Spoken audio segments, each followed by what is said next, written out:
was probably easy. Yeah, my first day. Which one did you miss? Did you miss C? Okay, here we go. For chapter 9. Okay, first of all, make sure I get this up there.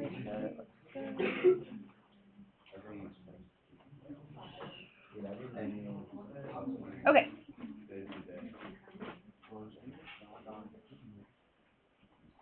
Okay, we're talking about development. Okay. Development, remember, is just going to be that process of improving sort of your material possessions, your material sort of way of life, okay, standard of living, so I guess so to speak. And it's going to be through the diffusion of both knowledge and education, and then also technology. When we talk about development, really important factor that we talk about is HDI, which stands for Human Development Index. Very good. Created by the UN. Human Development Index is going to include 4 things. The first one is going to be your country's GDP per capita, so per person. Now, in order to know what this means, GDP, of course, is going to be your gross domestic product. Gross domestic product, is the value of all goods and services, produced in your country for 1 year. Okay, so GDP per capita, the United States is something like $40,000, per person, which is really high in terms of the rest of the world. Okay, so GDP per capita. You also are going to have one demographic factor. So GDP per capita is your economic, Your demographic is going to be life expectancy. If you consider life expectancy and why they would use that, that's actually going to measure the amount of education that they've already received, and also probably how much sanitation they have actually improved, and then additionally their health care. As GDP increases, so does education and so does health care. So life expectancy is a good one to measure. And then additionally, you're going to have 2 social factors. And the 2 social factors, one is going to be the average years of education, and the other one's going to be literacy rate.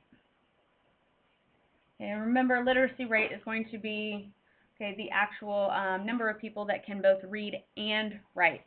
Okay, so the average or the percent of people that can read and write. So those are going to be your 4 factors that are created that actually go together to create HDI. When we talk about HDI, the highest you can get is what? 1. Okay, 1 means that you would be 100% developed, which is impossible. In fact, the highest that anyone has received is a 0.96, and that is Norway. Very good. Okay. If we're talking about the lowest, unfortunately it's like a 0.28 or a 0.3-ish, and that's going to be Niger. Very good. Okay. Norway, of course, look for on the exam, a lot of times they'll give you this word, the Scandinavian area.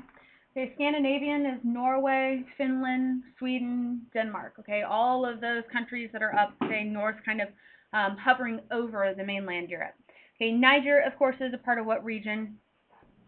What part of Africa? Yeah, Sub-Sahara. Good. Okay, so if we're talking about actual regions of the world here, the highest region, HDI, is found in 2 places. One is, good, they call it Anglo-America. It is not just the United States. Anglo-America is going to be Canada and the U.S. At a 0.94. Who else is at a 0.94? Japan. Very good. Both of those are sitting at a 0.94.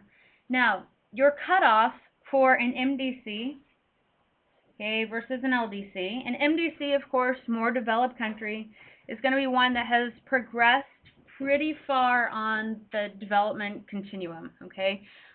They're likely stage 4, demographic transition model, okay, if you were to link it to chapter 2. If we're talking about an LDC, it's going to be one that's probably lagging behind a little bit in terms of development and probably stuck in stage 2, maybe just now entering stage 3. Okay, so if we're talking about your MDC LDC transition, that HDI that we're looking for, that's kind of the number, okay, the magic number that would make you an MDC is a 0.8. However, there's this strange exception. Okay, on one side of 0.8, okay, you have a region that has a 0.8 HDI, but they are considered an MDC. But then you also have another region that has a 0.8, and they're considered an LDC. So if we're talking about an MDC, which region is considered MDC at a 0.8? Very good. Eastern Europe. Okay, and this is the idea that under communism, they actually stagnated a bit in their economy, and they were once actually more developed. Now, the LDC is going to be Latin America. Okay, Latin America was never developed, okay, to a higher degree yet. They're actually on their way up. Okay, and probably within the next couple of years, Latin America will be above 0.8, and it won't be a big deal. Thinking about the area that has the lowest HDI average, it would be where? Yeah, sub-Saharan.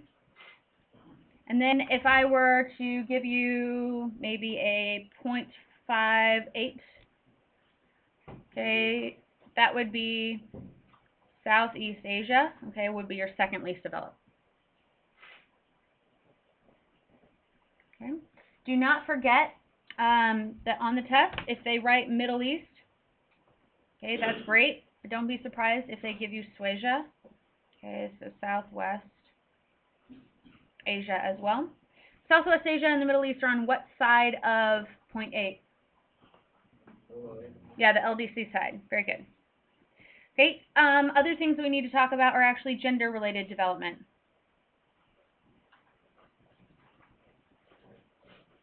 Gender-related development index, okay, is also GDI. Okay, what 4 factors?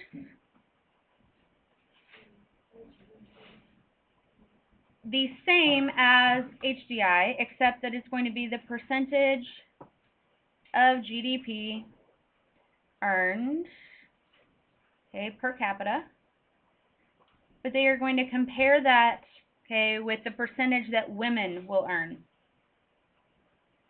And then they're going to compare that to the overall country's HDI. So for example, if your overall country's HDI is like a 0.8, and the percentage of women, or the percentage of GDP that's earned by women is really low, that may actually cause your GDI to be a 0.58. If that's the case, you can determine that that country is developing. However, the one thing that's probably holding them back is women's development. Okay, that likely means that they have a low percentage of GDP earned. That probably also means that they have potentially a lower life expectancy. How's that possible? Yes, childbirth. Very good. Okay, the other ones, of course, okay, years of education makes sense. Okay, they may be lagging behind in years of education, and then certainly, okay, literacy rate. Okay. There is, for GDI, there's a country that actually has the same GDI for women as it does for men, or at least really, really close. Of course, if they were exactly the same, it would be it would actually be 1.0, would be perfect. Women are just as developed as men in all of these categories. However, okay, that's not the case yet. There's no perfect example, but there's one that's sitting at 0.96, and again, it's Norway. Okay. All right, good. Keep in mind, they like to ask a lot about what you are comparing. So you're comparing women's development, okay, in the country, okay, to the overall country's HDI. You are not comparing women to men, okay, you're not doing that, and you're also not comparing women to other women in other countries. Okay, it's just the women's HDI versus the country's whole HDI. Okay. Other ones that we need to discuss, GEM is the Gender Empowerment Measure.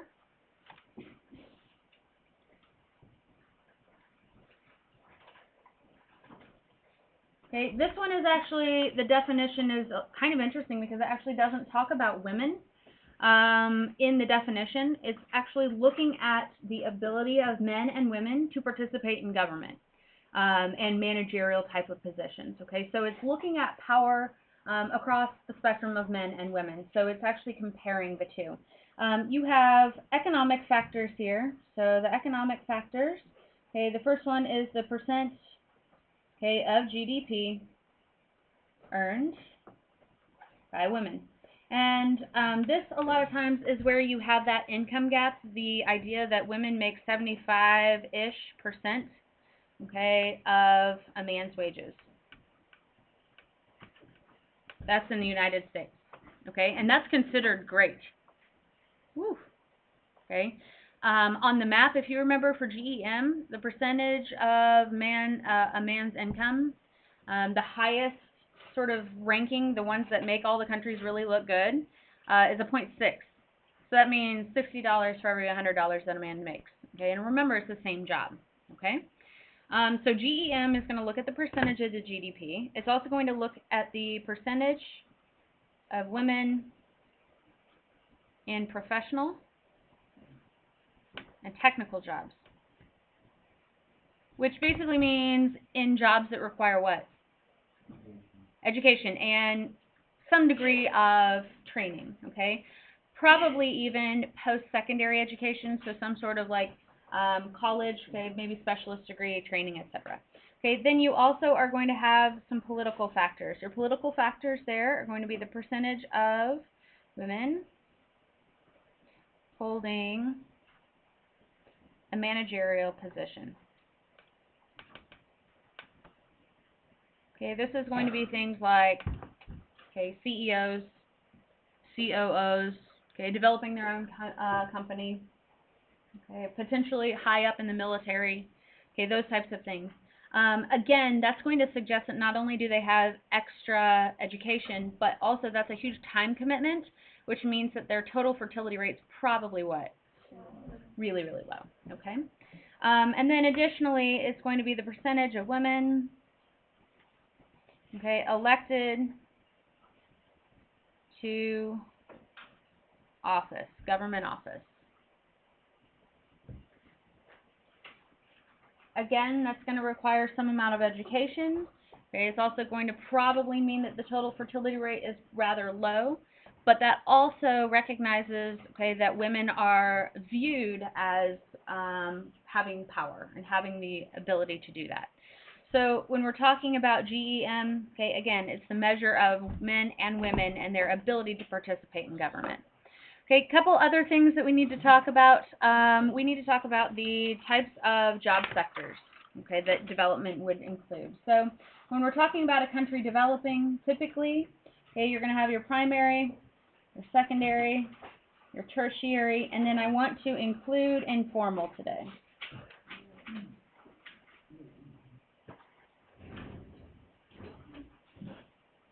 Okay, primary, of course, is going to be, I like to just call it extractive